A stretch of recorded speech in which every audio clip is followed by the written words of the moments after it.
Hello bachcho. So let's see the question. The question says an ideal gas of mass m in a state A goes to another state B via three different processes as shown in the given figure. If Q1, Q2 and Q3 denote the heat absorbed by the gas along the three paths, then एक diagram दे रखा है और ये diagram देख के हम लोग को बताना है कि नीचे जो चार ऑप्शन दे रखा है वहां से कौन सा ऑप्शन करेक्ट होगा।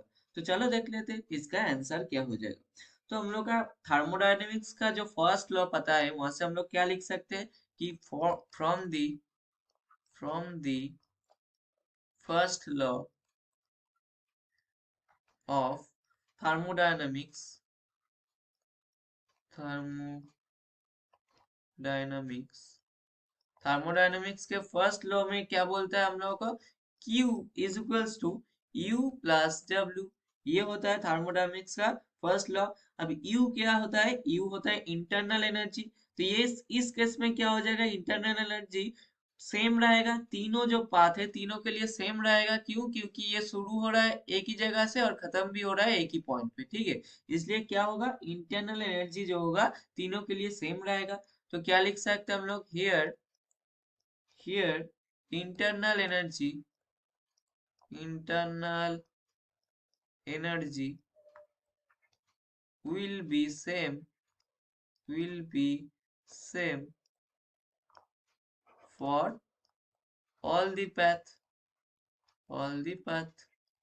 तीनों पथ के लिए जो इंटरनल एनर्जी वो सेम हो जाएगा। तब हम लोग क्या बोल सकते हैं? चलो चलते हैं नेक्स्ट पेज में। तो क्या बोल सकते हैं हम लोग का जो रिक्वायर्ड इक्वेशन हो जाएगा वो क्या हो जाएगा? रिक्वायर्ड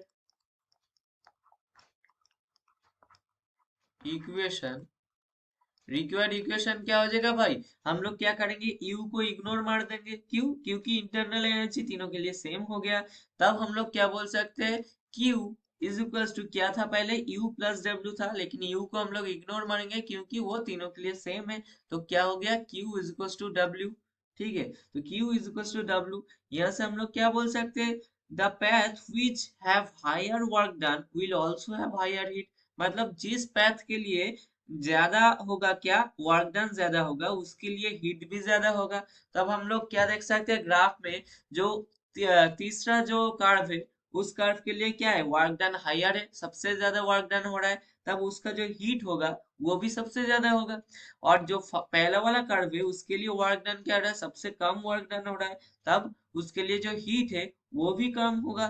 तो यहाँ से हम लोग क्या बोल सकते हैं? W1 less than W2 less than W3। मतलब लीस्ट वर्क डन कौन कर रहा है? मतलब पहला वाला जो कर्व है या पैथ है, कुछ भी बोल सकते हो। तो पहला वाला पाथ है वो लीस्ट वर्क डन कर रहा है।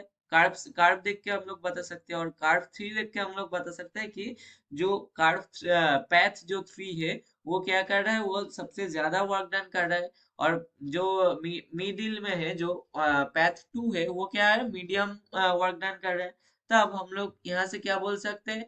हम लोग का पता क्या? W इक्वल्स टू क्यू हो गया है। तो यहाँ से हम लोग बोल सकते हैं Q1 less than Q2 less than Q3।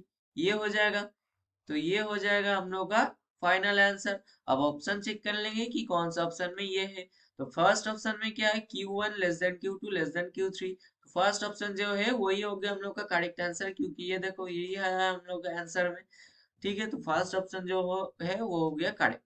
Option to क्या है? Q1 less than Q2 is equals to Q3। तो ये तो गलत हो गया, क्योंकि is equals to Q2 is equals to Q3 तो नहीं है।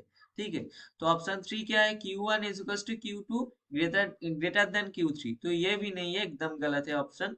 और ऑप्शन फोर क्या है? Q1 greater than Q2 greater than Q3, ये तो पूरा उल्टा है। तो हम लोग को फाइनल आंसर कौन सा हो गया? Option one, Q1 less than Q2 less than Q3। तो आई होप ये तुम लोगों को समझ में आ गया होगा। Thank you.